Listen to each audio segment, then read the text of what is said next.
Hey, toi qui regardes cette vidéo en ce moment, tu penses avoir compris pourquoi Ariana a gagné à House of Challenge?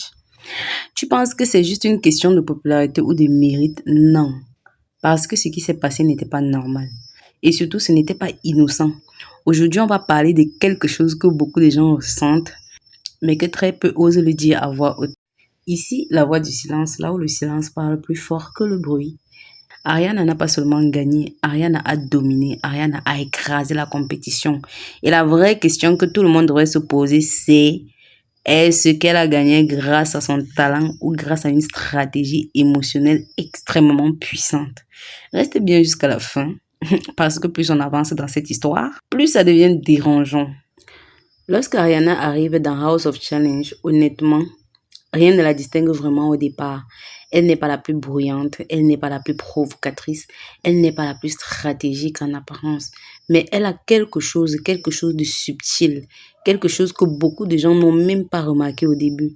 Elle est étudiante en diplomatie internationale et ça, c'est loin d'être un détail parce que la diplomatie, ce n'est pas juste parler calmement, c'est comprendre les émotions, comprendre les peuples, c'est comprendre comment toucher sans forcer. Et Ariana, elle maîtrise ça. Dès ses premières prises de parole, elle ne parle pas seulement d'elle.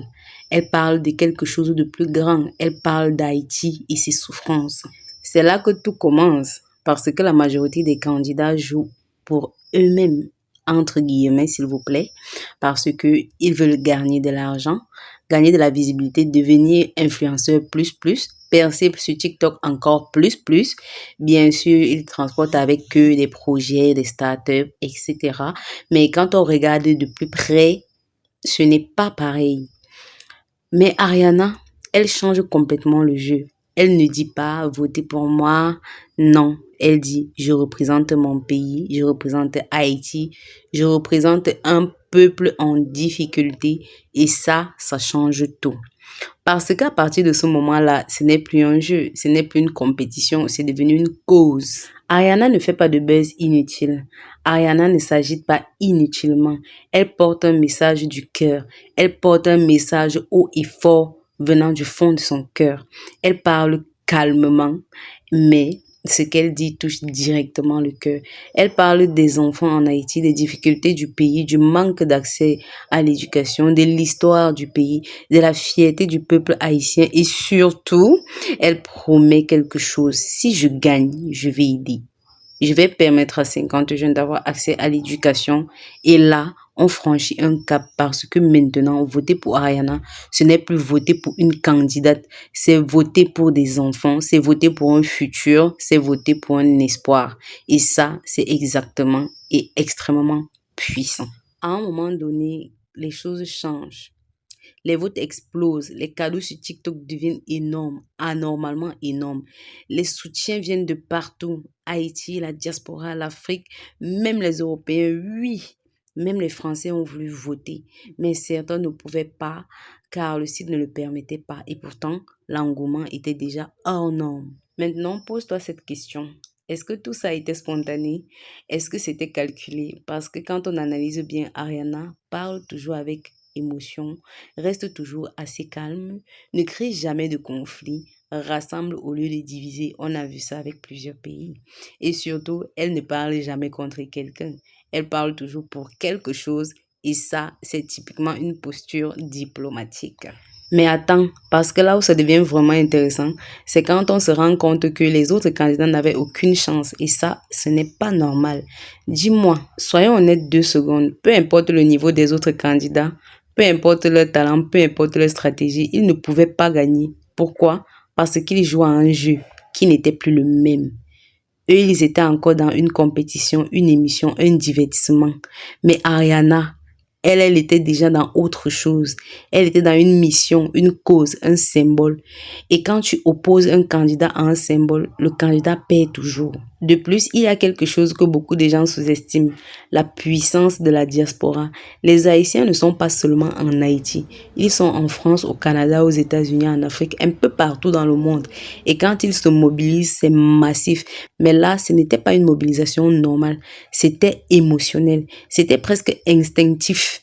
Parce que Ariana ne disait pas supportez-moi, elle disait supportez Haïti. Et ça déclenche quelque chose de beaucoup plus profond. Ce qu'Ariana a fait est extrêmement intelligent.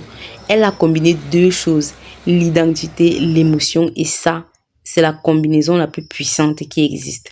Quand quelqu'un se reconnaît dans ton message et qu'en plus tu touches son cœur, il ne réfléchit plus, il agit.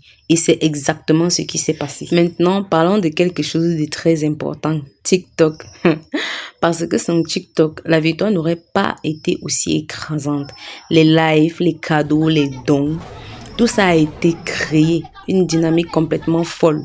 Les gens ne faisaient plus que voter.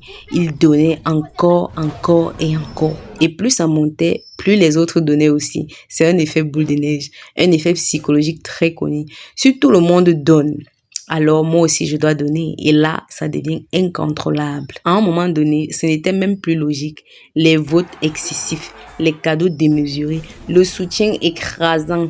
On était plus dans une victoire, on était dans une domination totale. Et c'est là que beaucoup de gens ont commencé à se poser des questions. Maintenant, on va aborder le sujet que tout le monde évite. Est-ce que Ariana a manipulé les gens? Attention. Manipulation ne veut pas forcément dire que quelque chose est mauvais, mais ça veut dire une chose, influencer les émotions pour obtenir un résultat. Et Ariana a parfaitement su faire ça. Elle a choisi des bons mots, elle a choisi les bons moments, choisi les bons sujets, elle a évité les conflits, créé de l'empathie. Et surtout, elle a donné une raison aux gens de s'impliquer. Il y a une ligne très fine entre inspirer et influencer, entre toucher et utiliser l'émotion.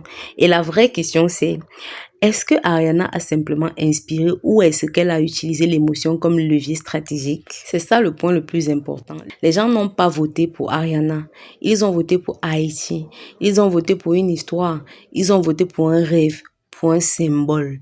Et quand tu votes pour un rêve, tu ne regardes plus les autres candidats. Ils deviennent invisibles. Nous sommes tous certains que même l'organisation ne s'attendait pas à ça. Parce que normalement, il y a du suspense, il y a de la compétition, il y a de l'équilibre. Mais là, il n'y en avait plus.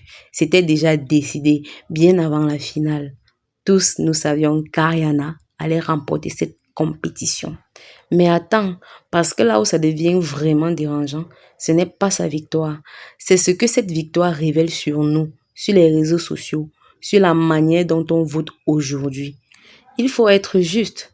Parce que oui, Ariana a touché les gens, mais les autres candidats, ils n'étaient pas inutiles, ils n'étaient pas sans vision, ils n'étaient pas sans ambition. Au contraire, certains avaient des projets de start-up, des idées innovantes, des solutions concrètes, des business certainement déjà lancés, des plans bien structurés. Eux, ils parlaient de création de richesse, d'innovation, de développement, d'impact économique. Ils avaient des projets réels, mesurables, concrets, mais il y a un problème. Parce que dans ce type de compétition, la logique ne gagne pas, l'émotion gagne. Toujours un projet de start-up, c'est intéressant, c'est intelligent, c'est utile, mais ça demande une chose, réfléchir. Alors qu'un message comme je vais aider les enfants, je vais soutenir mon pays, ça ne demande pas de réfléchir, ça touche directement. Et quand une décision est émotionnelle, la réflexion disparaît. Et c'est là qu'on touche à quelque chose de très important. Tous les candidats ne jouaient pas avec les mêmes armes. Certains jouent avec des idées, des projets, des chiffres. Ariana joue avec l'émotion humaine. Et ça, ce n'est pas le même terrain. C'est comme comparer quelqu'un qui présente un business plan à quelqu'un qui raconte une histoire qui fait pleurer. Selon vous, qui va gagner? Au final, ce ne sont pas les candidats qui ont décidé, c'est le public. Et le public a inconsciemment changé les règles, sans le dire, sans même s'en rendre compte. Ils ont décidé que l'histoire était supérieure au projet, l'émotion supérieure à la stratégie, le cœur supérieur à la raison. Et à partir de là, le jeu était terminé. Soyons francs. Est-ce qu'un candidat avec une start-up pouvait rivaliser avec un discours sur les enfants sans accès à l'éducation? Est-ce qu'un projet business pouvait rivaliser avec l'histoire d'un pays en difficulté? La réponse est simple, non. Et donc, ce n'était plus une compétition équitable. Maintenant, attention. Parce que là, on arrive à une question délicate. Est-ce que ce que Ariana a fait est mauvais? Honnêtement, non. Elle a utilisé son intelligence, sa formation, sa compréhension des émotions, sa capacité à parler aux gens. Elle n'a pas triché du tout. Elle a compris quelque chose que les autres n'ont pas compris. Ce n'est pas le meilleur projet qui gagne, c'est celui qui touche le plus. Le vrai problème, ce n'est pas Ariana, c'est nous. Parce que cette victoire révèle quelque chose de profond. Nous ne votons pas avec notre tête, nous votons avec notre cœur. Et dans certains cas, ça peut être dangereux parce que ça veut dire que quelqu'un qui maîtrise l'émotion peut influencer énormément le monde. Ce qui s'est passé avec Ariana, ce n'est pas un accident, c'est un modèle. Et maintenant que ce modèle existe, d'autres vont l'utiliser, c'est clair.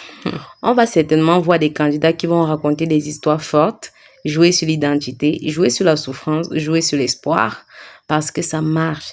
Et ça marche très fort. Cette édition de House of Challenge a changé quelque chose. Avant, c'était une compétition. Maintenant, c'est une bataille d'émotions. Et ça change tout. Alors, au final, Ariana a gagné. Et elle mérite sa victoire. Mais pas forcément pour les raisons que les gens pensent. Elle n'a pas seulement été meilleure candidate. Elle a été la plus intelligente émotionnellement. Elle a compris comment parler, quand parler, quoi dire et surtout à qui elle parle. Et ça, c'est plus puissant que n'importe quel projet. Maintenant, dis-moi en commentaire, est-ce que pour toi, c'est une victoire méritée? Ou est-ce que le jeu a été déséquilibré dès le départ? Parce que la vraie question, ce n'est pas Ariana. C'est est-ce que toi, tu aurais voté différemment? Et n'oublie pas de t'abonner, de liker, commenter et partager si c'est que ce genre de contenu t'intéresse et si mon contenu t'intéresse. À bientôt.